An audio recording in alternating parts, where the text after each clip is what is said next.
el pastor me decía, compártanos algo que tenga que ver con un inicio, con el comienzo de algo. Me gusta ponerle el título a los temas, así que le he puesto el título ¿Cómo iniciar con una buena historia?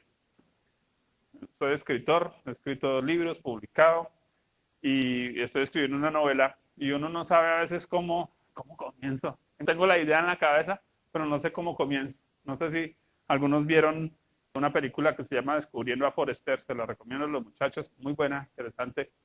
Y un escritor profesional le dice a su alumno, solamente teclee la máquina, no piense, teclee la máquina. ¿Cómo comenzar con una buena historia? No piense tanto, arranque. Porque el que piensa pierde, decía los abuelos, ¿no? Y pues realmente hay historias de historias. Hay historias que jamás debieron contarse, ¿no? Hay uno como pastor que escucha tantas consejerías de personas, historias de vida que uno dice, jamás debimos haber escuchado cosas como difícil. Hay historias muy buenas. De hecho, desde niño me identifico mucho con los hijos del pastor Heiler, que son muy maduros, cierto, tan chiquitos. A mí nunca me gustó jugar con otros niños. Lo que más me gustaba hacer era sentarme con los abuelos. Ay, abuelo, ¿cómo se cuadró mi abuelita? Y el abuelo, eso tenía ahí 2 horas para desahogarse y contarme toda la historia, con pelos, señales, la época de los liberales, conservadores, corbatas, cómo se daban bala con los vecinos, etcétera. Y me fascinan las historias, me fascina escuchar a las personas y que cuenten buenas historias. Cuando se inicia una iglesia, cuando se inicia un nuevo ministerio, iniciamos una nueva historia. Ustedes hoy inician una nueva historia, inician algo especial. Ahora, Cristo comenzó su iglesia también con ciertas pautas que usted y yo necesitamos para saber cómo iniciar esa buena historia como iglesia cristiana, el encuentro. Y es lo que voy a compartirles. Quiero invitarles a leer Mateo 16, 13 al 20. Dice la escritura de la siguiente manera: viniendo Jesús a la región de Cesarea de Filipo, preguntó a sus discípulos diciendo, ¿quién dicen los hombres que es el Hijo del Hombre? Ellos dijeron, unos, Juan el Bautista, otros, Elías, y otros, Jeremías o algunos de los profetas. Él les dijo, ¿y vosotros quién decís que soy yo?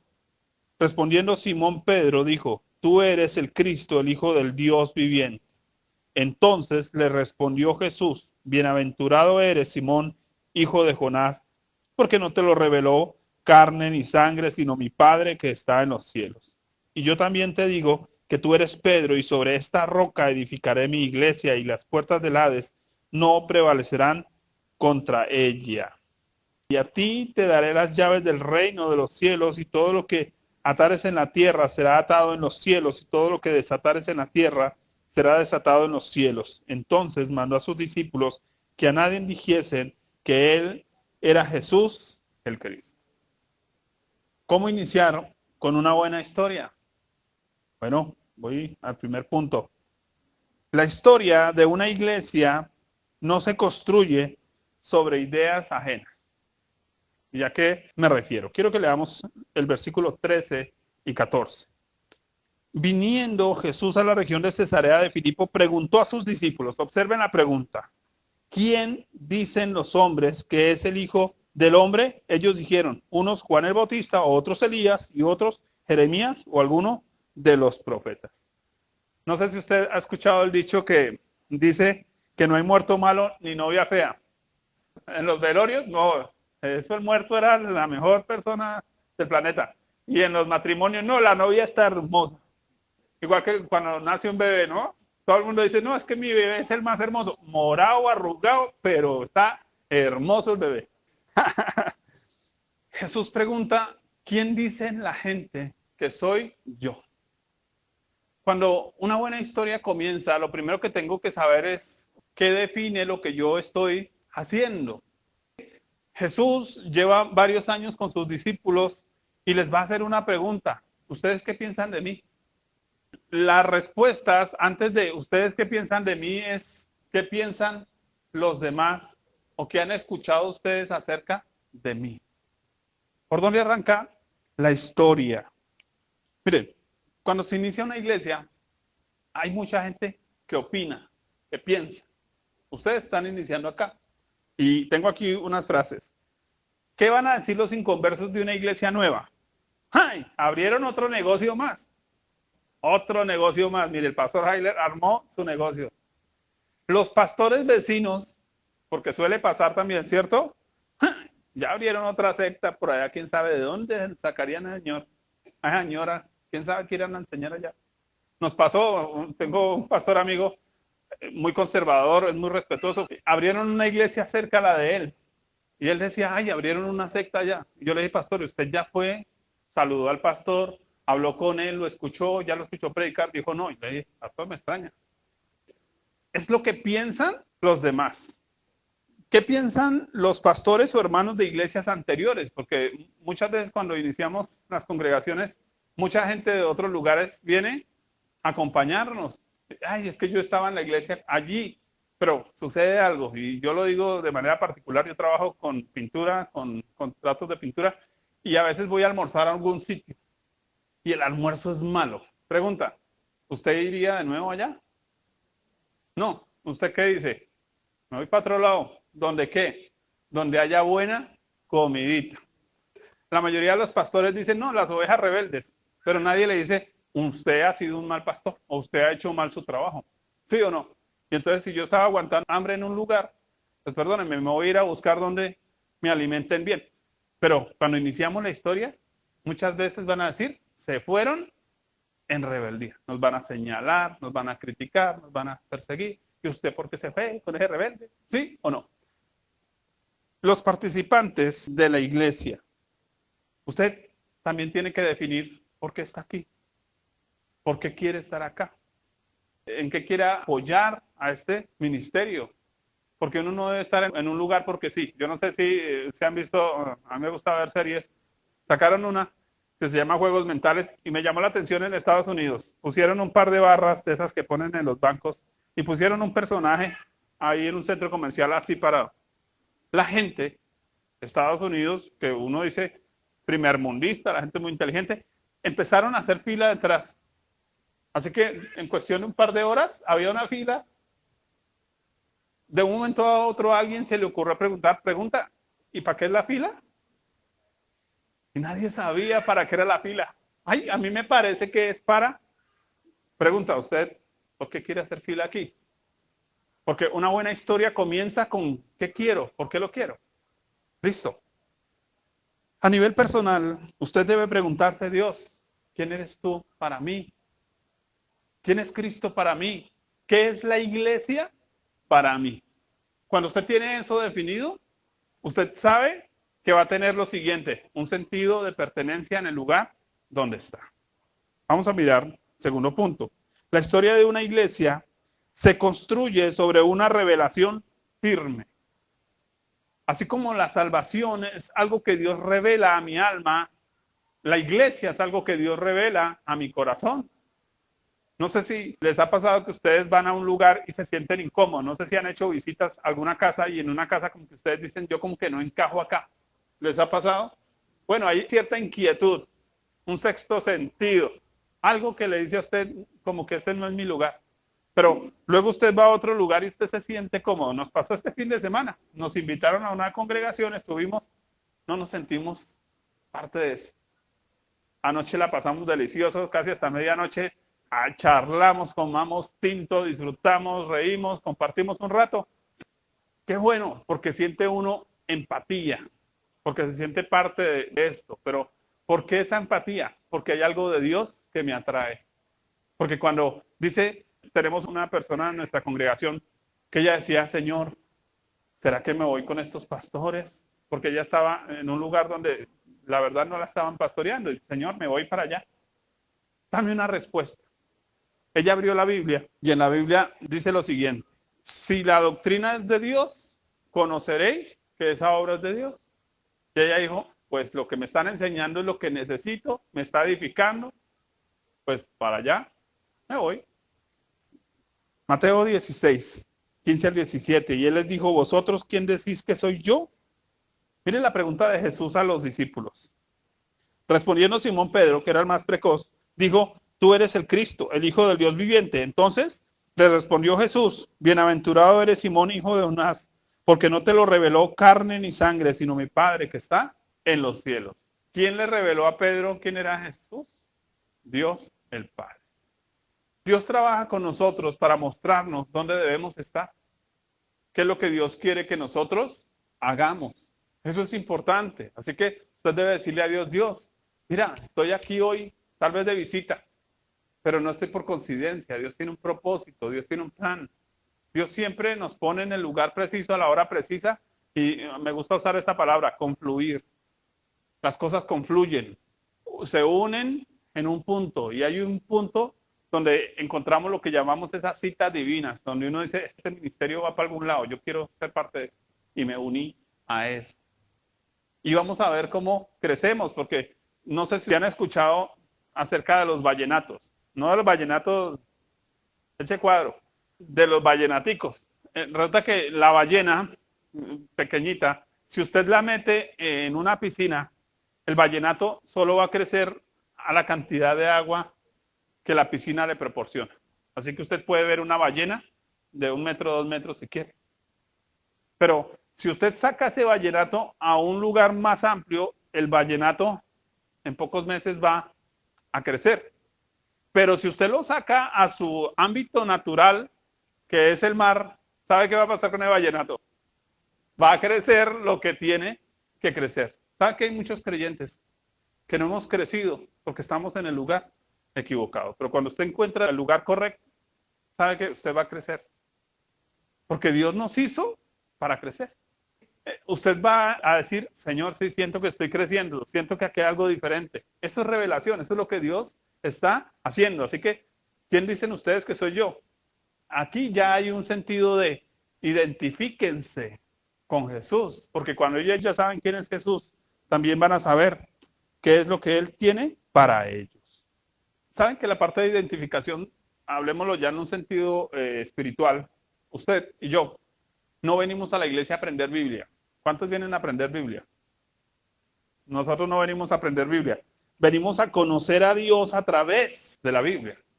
Entonces, hay gente que va a la iglesia solo a aprender Biblia, pero no a conocer al Señor a través de la Biblia. Mire que hay una diferencia. Hay gente que va a la iglesia el domingo y no es iglesia, porque la iglesia somos las personas. Entonces, yo no voy a la iglesia el domingo. Yo soy o parte de la iglesia o yo no soy parte de la iglesia. Es importante que entendamos eso porque eso es parte de la revelación y eso es lo que nos va a ayudar a identificarnos también en el lugar y con las personas que estamos. Siguiente punto. La historia de una iglesia se construye con personas de identidad clara.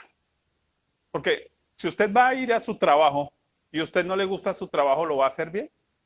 Dice que si uno fuere flojo en el día del trabajo, su fuerza se reducirá. Entonces no solo lo va a hacer de mala gana, lo va a hacer mal. Suele suceder que cuando uno no tiene identidad en el lugar donde está, pues uno obviamente no va a dar todo su potencial, todas sus capacidades. Uno dice, o me meto en esto y con todas mis fuerzas, o mejor me hago a un lado. Aquí hay algo interesante y esto les va a servir muchísimo en la vida. Presten atención a los textos, Mateo 16, 18 al 19. Y yo también te digo que tú eres Pedro, y sobre esta roca edificaré mi iglesia, y las puertas del Hades no prevalecerán contra ella. Y a ti te daré las llaves del reino de los cielos, y todo lo que atares en la tierra será atado en los cielos, y todo lo que desatares en la tierra será desatado en los cielos. Diga conmigo, yo también. Observen lo que está sucediendo acá. Jesús pregunta, ¿quién dice la gente? La gente tiene sus opiniones. Ahora, usted y yo no vivimos de acuerdo a lo que dice la gente. En la iglesia, en nuestra congregación, yo les quité la maña de, es que mi pastor piensa. Yo les digo, no, es que yo no pienso.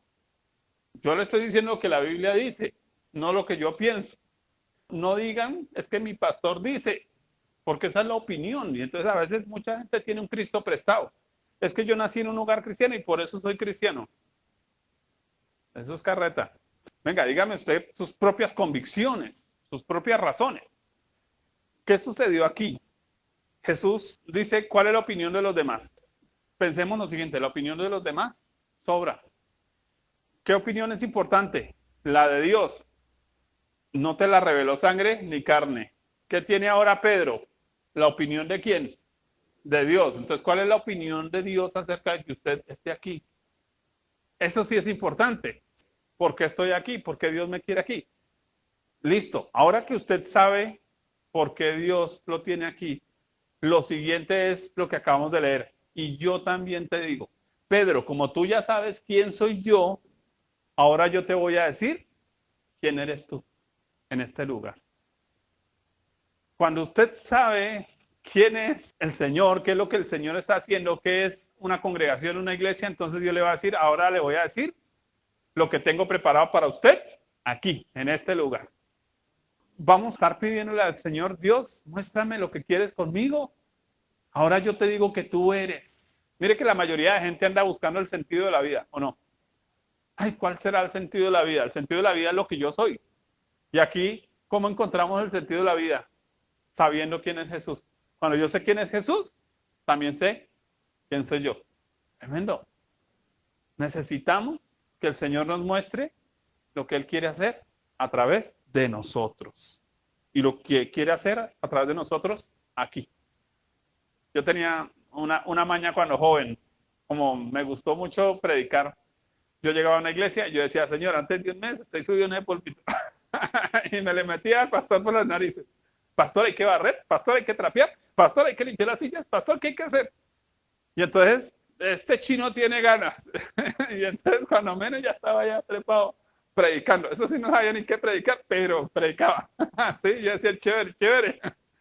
¿Por qué? Uno quiere hacer algo porque uno ve la iglesia no como una organización, no como un negocio. La iglesia es la casa de uno. Es la familia de uno. Es la sangre de uno. Y entonces uno en su casa hace oficio. Uno en su casa participa. Uno en su casa se involucra. Uno en su casa se baña. En su casa se une. Así que cuando uno entiende que la iglesia es su casa, donde esté la iglesia, está su vida. Finalmente, la historia de una iglesia se construye en tiempos precisos. Mateo 16:20. Escuchen, tiempos precisos. Entonces mandó a sus discípulos que a nadie dijese que él era el Cristo. ¿Cómo les parece esa orden? Venga, no se vaya a predicar. No vaya a diga que yo soy el Cristo. ¿Cómo les parece esa orden antievangelística? Interesante, ¿cierto? Que Jesús se supone que vas a darse a conocer y dice, no, ¿sabe qué? Calla, ni digan que yo soy Salvador. ¿Por qué Jesús da esa orden? Porque el pueblo de Israel estaba esperando a un Mesías. Si él se descubría como el Mesías, hubiera tenido que responsabilizarse del gobierno político del pueblo de Israel. Ahora, ¿qué pasa si Jesús se convierte en el político del pueblo de Israel? No hubiera ido a la cruz y usted y yo no estábamos aquí contando el cuento. ¿Qué quiere decir? No era aún su tiempo.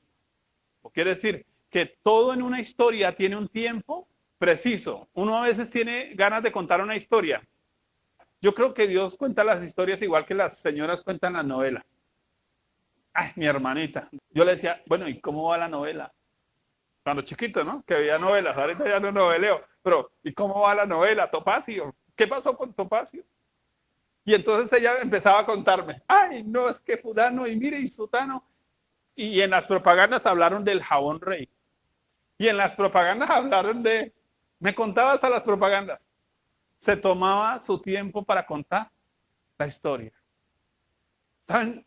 Tómense su tiempo para contar la historia. No tenga afán de crecer. Tremendo, por ejemplo, cuando un niño tiene que madurar a las malas, ¿cierto? Usted se va a quedar cuidando a su hermanito. Y ahora está pensando como papá. Ya no piensa como hermanito. ¿Qué no disfrutó? Su tiempo. Ustedes como iglesia tienen un llamado a disfrutar su tiempo. ¿Qué ordenaba el Señor a los recién casados? 1 año de luna de miel. Tómese su tiempo. Pero la mayoría de nosotros, recién casados, no, toca comprar la casa. Cuando terminamos de pagar la casa ya no vivimos juntos. Y no se disfrutaron. Triste. ¿Por qué? No se tomaron su tiempo. Imagínense que Dios dio una promesa, Génesis 3:15, voy a mandar un Salvador. 4000 años después, envió el Salvador. Dios se toma su tiempo. Dios respeta los procesos naturales. Como iglesia, tómense su tiempo para crecer. Tómense su tiempo para integrarse, para conocerse, para ir desarrollando los procesos que Dios les vaya guiando. ¿Sabe qué pasa cuando uno se toma su tiempo? Disfruta más. Esta mañana le decía no sé si a la chiqui, trabajé con una persona que trabajaba con sordomudos y ella me enseñó a comer en silencio. Pues le decía ella a la pastora, ay, espere, apagamos el radio un ratico mientras desayunamos. Porque he aprendido a comer con mis 5 sentidos. Porque la mayoría de nosotros tragamos, no comemos. ¿Entienden el término tragar? Como pasamos entero y a veces ni recordamos qué comimos. ¿Cuándo recuerda usted qué comió? Cuando usted disfrutó el plato, olió el plato, palpó el plato, saboreó la comida y entonces todos sus 5 sentidos estuvieron metidos ahí. Usted ya no solo comió, se alimentó. Entonces por eso hay gente gorda y desnutrida. Porque comió, pero no se alimentó. Porque no comen con sus 5 sentidos, con el televisor prendido. Entonces, porque no nos tomamos nuestro tiempo. Y creo que Dios quiere que nosotros nos tomemos nuestro tiempo para crecer, para aprender. ¿Listos? Bueno, mis amados, les quedan esos consejos como iglesia, mi pastor, y yo sé que va a ser de bendición. Permítanme orar 2 minutos simplemente para decirle a Dios, Señor, yo quiero agradecer por tu pueblo, por tu iglesia y pedir de forma especial que con tu pluma, Señor, tú escribas sobre la vida de cada uno de mis hermanos en este lugar una buena historia. Señor, finalmente tú eres el recolector de historias, Dios. La Biblia está llena de historias y nosotros, Dios, estamos escribiendo nuestra historia. Dice, en tu libro fueron escritas todas las cosas que fueron luego formadas. Dios, tus historias se convierten en realidad. Tus historias se convierten en vida, Señor. Y esas historias juntas, Dios, son tu voluntad. Esas historias juntas, Dios. Así que, Dios, quiero pedir que escribas una buena historia en esta congregación, Señor.